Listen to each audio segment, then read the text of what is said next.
Hi everybody, hope you're all really well. I'm so excited to be coming and chatting with you tonight in the Body Positive Bootcamp. So we are almost at the end of week 1. I hope it's all going really well for you. I know that a couple of you have had a few hiccups this week, but I want you to know that none of that matters.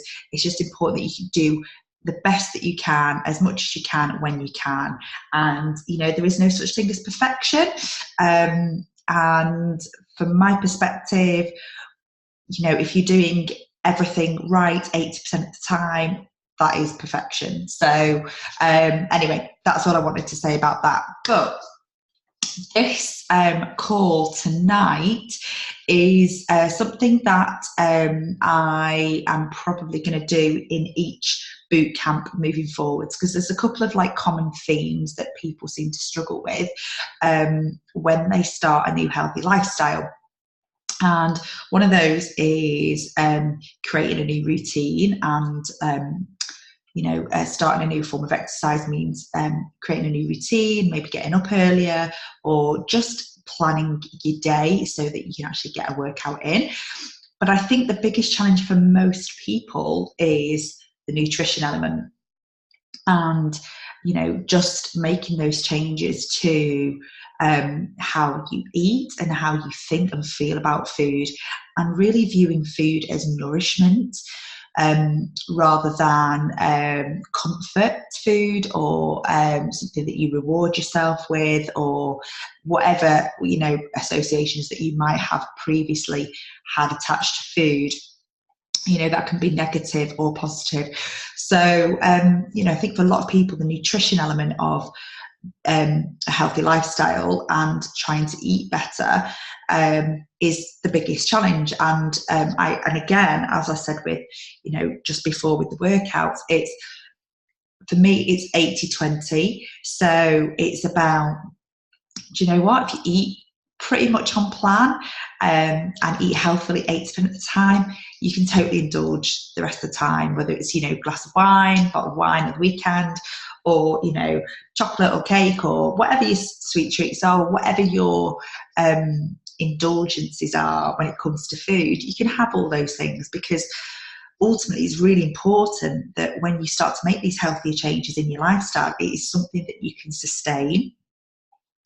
And anything that involves completely cutting out food groups or restrictions or kind of calorie counting and that kind of thing, I think can bring with it some negative associations and ultimately make it feel like you're depriving yourself. And that does not bode for long-term sustainability in terms of changing eating habits.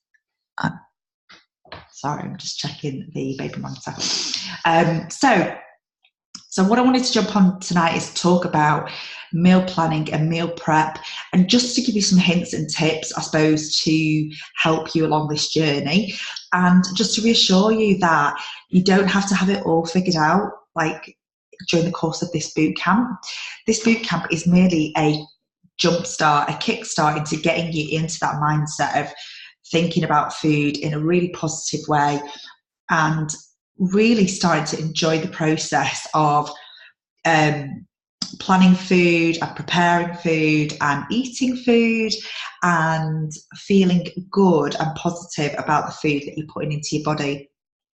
And like I say, this is a jumpstart, a kickstart into that mindset. I've been meal planning, prepping for about 5 years now. Still not perfect, and I'm always looking for that perfect week-long meal plan. I've not found it yet, but I'm enjoying the process. I'm enjoying trying new foods. I'm enjoying learning how to cook new things and trying new ingredients, and also trying to minimize the amount of food that I throw away, because one of the other things that I've noticed is from planning my meals is that the amount of waste, food waste that we have has really gone down. Still, there's more than I would like there to be still. I'd really like it to be completely minimal. But again, sometimes I plan meals out for the week, and excuse me, something throws up, or something comes up, like an event, or we have an opportunity to go out for dinner, and we'll do that. We won't say no because we've bought that food. So sometimes food does go to waste. So it's, again, I'm not 100% perfect. I'm not going to sit here and preach to you that I've got it all figured out, but I think I'm getting better and better and better at it. And I can speak with confidence now that I know when I do meal plan and do the prep, I follow that plan pretty much 80% of the time. I'd like to follow it a little bit more maybe, but if I'm doing 80%, I'm pretty chuffed with that. So I'm just going to talk through about that really, and then show you what I actually do. And I want to kind of keep these calls really quite short, like half an hour max.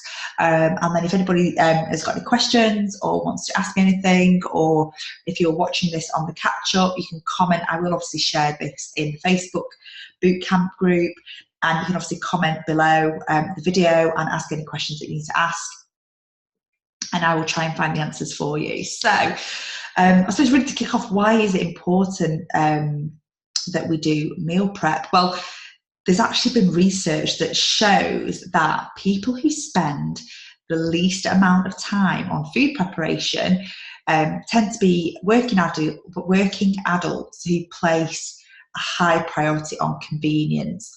And what this research found was that the greater the amount of time spent at home on food prep, gave indicators of a higher diet quality, including significantly a significantly higher intake of vegetables, salads, fruits, and nutrients. So what the research has found is that spending less than an hour a day on food prep was associated with significantly more money being spent on food away from home. So this is things like fast food restaurants, cafes and that kind of stuff, petrol stations, so food on the hop. So actually, by not planning in advance, you will end up spending more money on food that is completely unnecessary. So the conclusions of this research found that that time is an essential ingredient in the production of healthy eating habits among adults. So that kind of, like, I suppose I'm stating the obvious really. So what I would say is that, meal planning is a really, really personal thing, and what kind of works for you might not work for me, and vice versa. So I think really the goal is to find a process that works for you, that is enjoyable and effective. So like for me, I think it's trying to find ways that inspire you and make you look forward to cooking. There is absolutely no right way to meal plan. I think you've just got to do whatever's effective for you. So although it kind of there is no hard and fast way in terms of meal planning and meal prep, I'm going to kind of go through some tips with you, and then I'm going to show you what I do. So first and foremost is you're going to have to spend some time each week looking for recipes. And I know that some of us are quite short on time, but I promise you this will feel like an indulgence, like sitting down and looking at recipes, which is actually quite nice. But let yourself have that time, look at blogs, look at websites for recipes. There's so many amazing resources online. If you are struggling for where to look for recipes, if you go onto the Beachbody blog website, there's hundreds of recipes on there as well, all free. And those of you that are obviously have a subscription to Beachbody On Demand, there's the whole Fixate cooking channel on there with videos, and all of those recipes are on. You can download them and download the Fixate recipe book that's there as well. So there really is no shortage of resources online to find those recipes. So it's about taking that time to actually sit down and find out what you enjoy, and make it something you do once a week, and go and source out new recipes, things that are going to inspire you, that you're going to enjoy eating. Once you kind of started looking for those recipes, you need to have a place to save them. so that you can come back to them time and time again. So you just need to keep it really simple. So again, whatever works for you, don't get caught up in creating a perfect system. Just use whatever works best and is as easy for you as possible. Now, a great resource is Pinterest, just because it's really easy and it's quite visual and you can save, so you can pin recipes. So Pinterest is a great place to start. Personally, I use a web-based system called Plan to Eat. And again, I've used Plan to Eat for about 5 years. And it's just, for me, it was the easiest way to store all the recipes that I really enjoy making. And the other great thing from it as well is that you can plan your whole week out, all your meals out within 10 minutes, and it will then create a shopping list for you for the dates that you tell it. I'll do a really, really quick demo of this on the back of this call. And if you like the look of it, I can send you a link basically to have a look at it properly. So yeah, anyway, so that's what I use, but just whatever works for you. So if it's Pinterest, or you're into spreadsheets, or you just have a journal that you write recipes in, whatever works for you, it just got to be as easy and as painless as possible. One of the other tips that I would give you, that I would mention as well, is to check the weather. Now, I never used to do this, and actually it's really logical because obviously the weather changes all the time, and we're kind of starting to come out of a bit of a cold snap now. So, it might be because the weather's getting a little bit warmer, you might not be in the mood for soup or a stew or a casserole or whatever it is if we have a warm day. So have a look at what the weather's doing that week, and maybe that could be a way that you plan your meals. I talked about keeping a meal journal, and I think having a record of your meal plans is really, really useful, because you can look back at those and see what you've cooked in the past. You can even look back and see what you were eating a year ago, 2 years ago, and it's a really good way to start seeing patterns in what you're eating. So it might be you've got a regular recipe that you're planning several times, and again, that just makes it really easy for you to identify what your family loves to eat and what you enjoy eating. So keep a meal journal of some kind. Maybe start a calendar. So you might have like a calendar where you write all your recipes down for the week, or if you're really, really organised, you could use like a Google Calendar and put notes on each day, I'm going to show you on the thing that I use, Plan to Eat. It has it in like a calendar style format, so that really works for me, and I can actually hook that up with my phone. So anyway, without getting too technical, but it just works for me. I'm quite into that, having things visually like on my phone where I can access them quite quickly. So, have a calendar. You're going to need to have a calendar somewhere where you can like write down what you're eating that week, whether it be online or a paper version. Another tip could be to maybe plan meals and have theme nights. So it could be that maybe Monday is a pasta night, Tuesday is a fish night, Wednesday is Mexican night, or whatever. Now, this doesn't obviously work for everyone, but it could be really helpful if you have kids, and it could be something whereby you get the kids involved with planning their favourite meals, or suggesting, if you're having soup, on a weekend, they could help you make the soup. So that could be a really easy way to plan your meals out as well, and it just keeps the focus really narrow and helps you and your family make really quick decisions on what you're going to eat this coming week. Okay. So what you will then need to do next is choose a day that you're going to go shopping and make a shopping list. So what I would say is one of the key things in having success is having, being able to shop with purpose.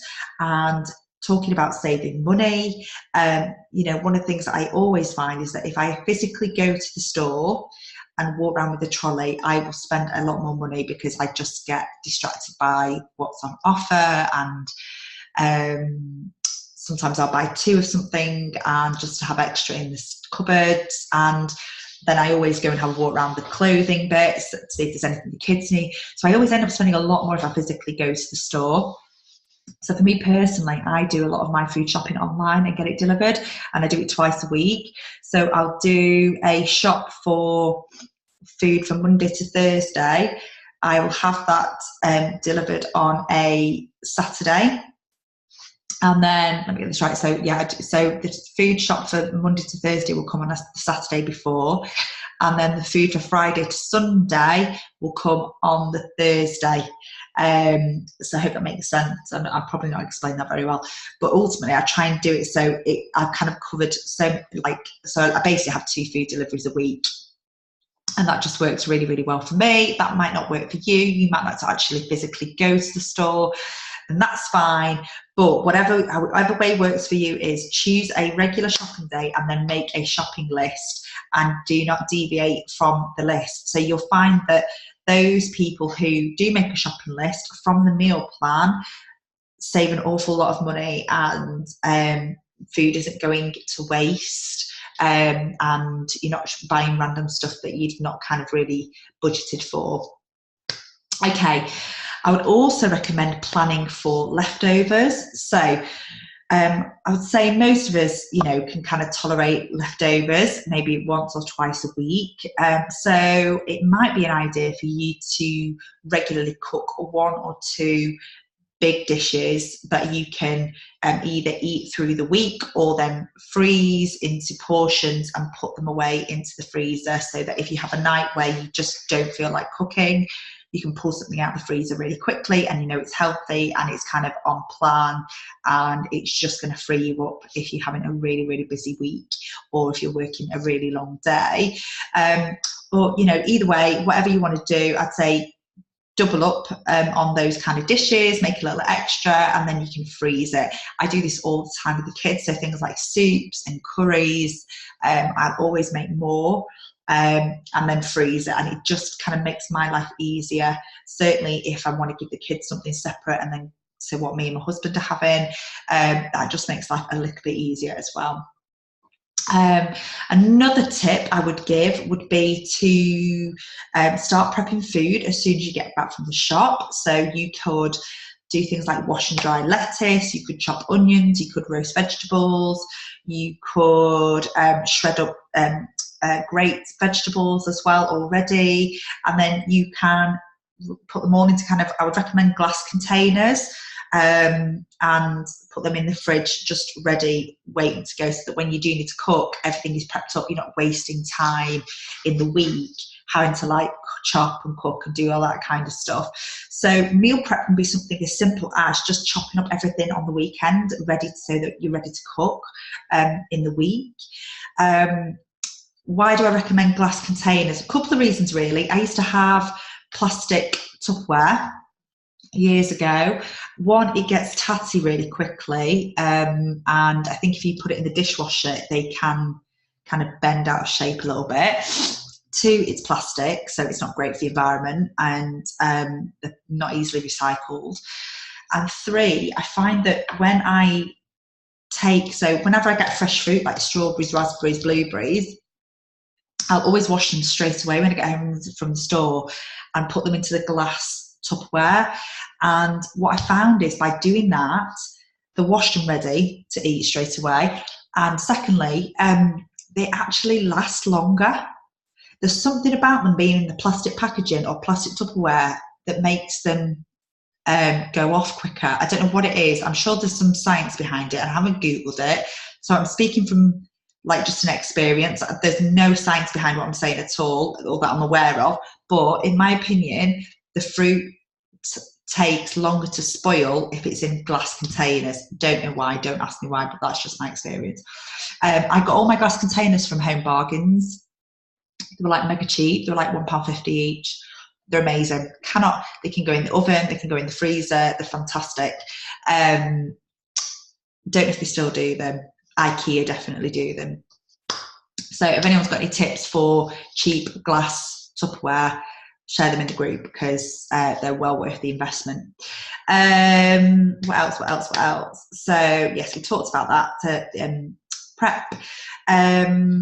We talked about the freezer. Yeah, keep a really well stocked store cupboard or pantry. So just certain things that you know that you're going to use. So olive oil, certain spices, like I always have cinnamon, I always have ginger, I always have chili flakes, black pepper, Himalayan salt, certain things that I know that I use all the time. So I always have tins of chickpeas, chopped tomatoes.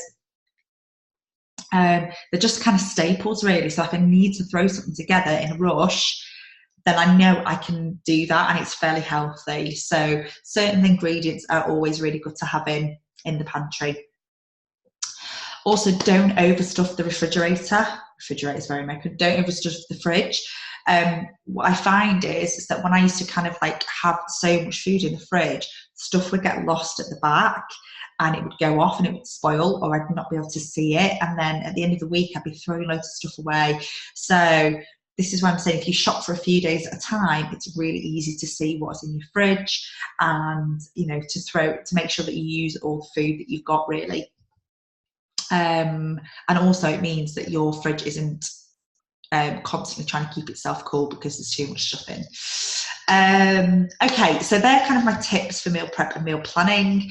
I'm going to show you the system that I personally use, which is a web-based system called Plan to Eat. So I'm just going to bring up my web page so that you can see it. So let me do that. Share screen. There we go. Okay, so this is called, it's www.plantoeat.com. Oh God, I've been using this for, like I say, excuse me, about 5 years. And it's just brilliant. Like I cannot, I think it costs about 35 quid a year. In fact, I'm not, let me double check. $39 a year. Oh my God, look at this. This is how many hours I've spent using Plan to Eat. In like, well, since 2014, yeah, so 5 years. Yeah, 5 years, crazy. So yeah, so $39. So what's that, about 30 quid a year? So it's going to cost you a couple of quid a month, but for me, it's so worth it when it kind of, I think about how much time it actually saves me. So the way that it works is I would, you literally can import all your recipes in here, and then you can plan them into a week and then create a shopping list. So I'll kind of just walk you through all of that. So basically, let's say I found this recipe. So I just open this recipe in this tab here. I found this recipe on the Beachbody blog, the sheet pan sweet potato hash with eggs, which looks really, really delicious. And I'm thinking, right, I want to save this so I can make it.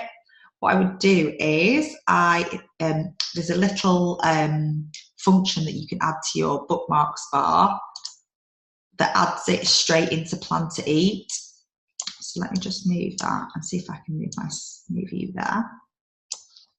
So what it does is it pulls all this information, the photo, it pulls everything in. It's so easy. All the ingredients, it's pulled across, all the instructions. And then all I would do is categorize it. So I would say, this is going to be maybe a lunch. And I can add some tags. So for example, portion fix, because it's a Beachbody recipe. All the Beachbody recipes have use the portion fix container measurement system, so you can kind of control your portions and make sure you're eating enough of the right types of foods. It pulls through all the calorie content and literally click save. So that has now saved. If I'm to go back into my recipe book and just refresh this page, there it is. So if I click on this now, there's that recipe.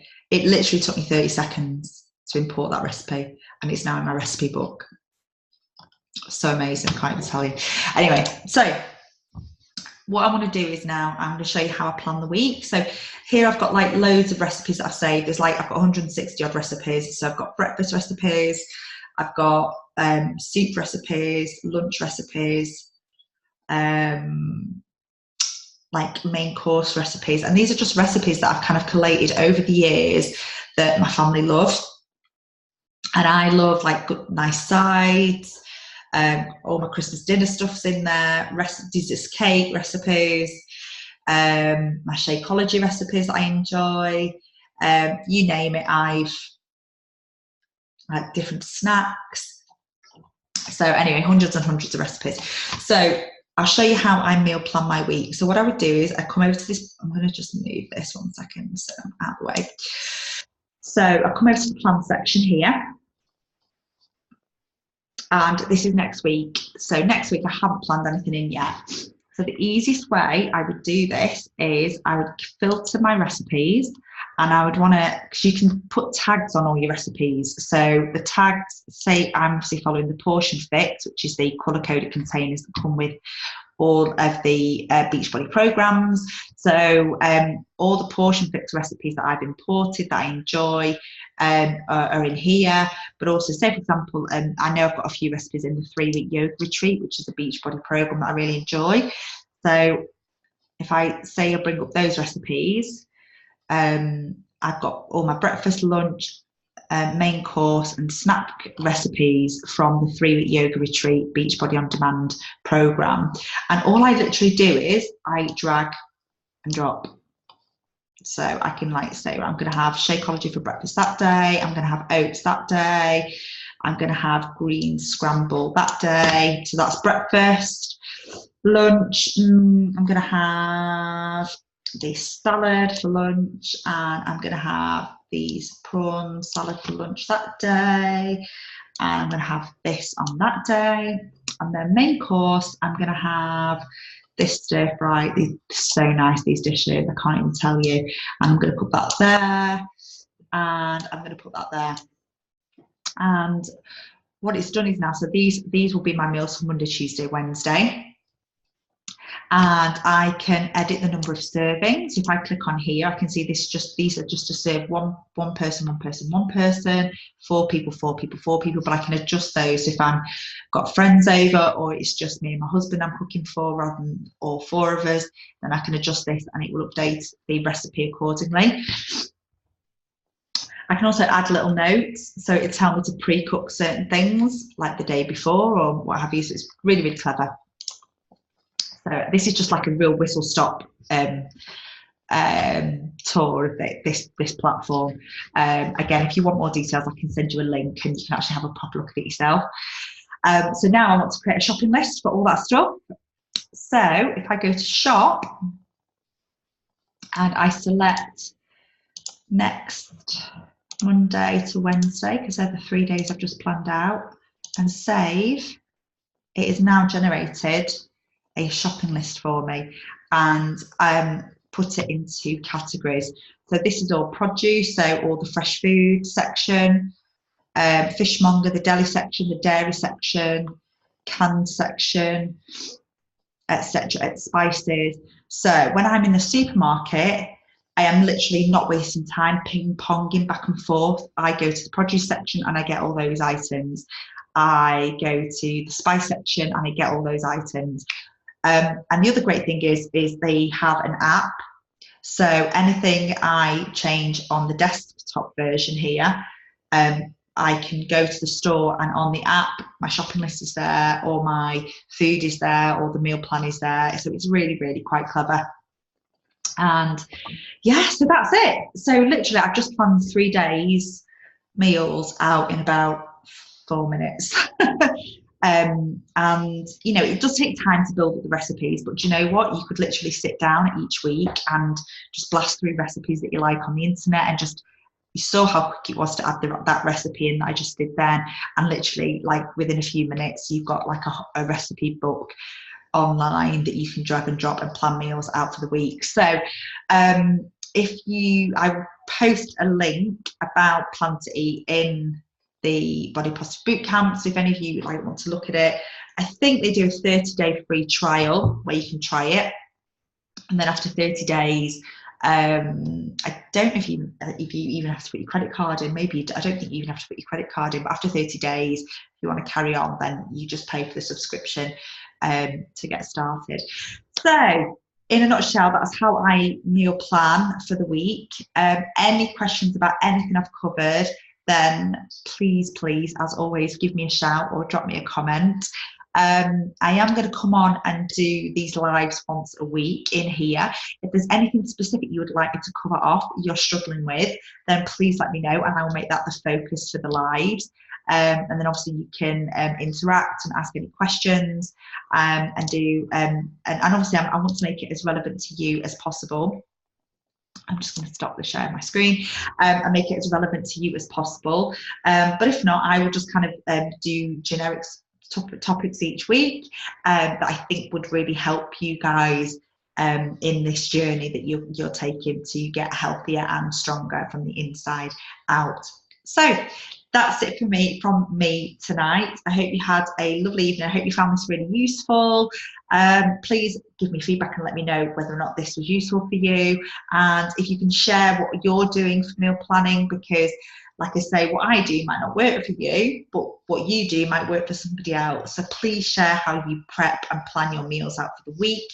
And for those of you who are joining in, I will see you at 6:15 tomorrow for Fitness Friday. Take care. See you later. Bye.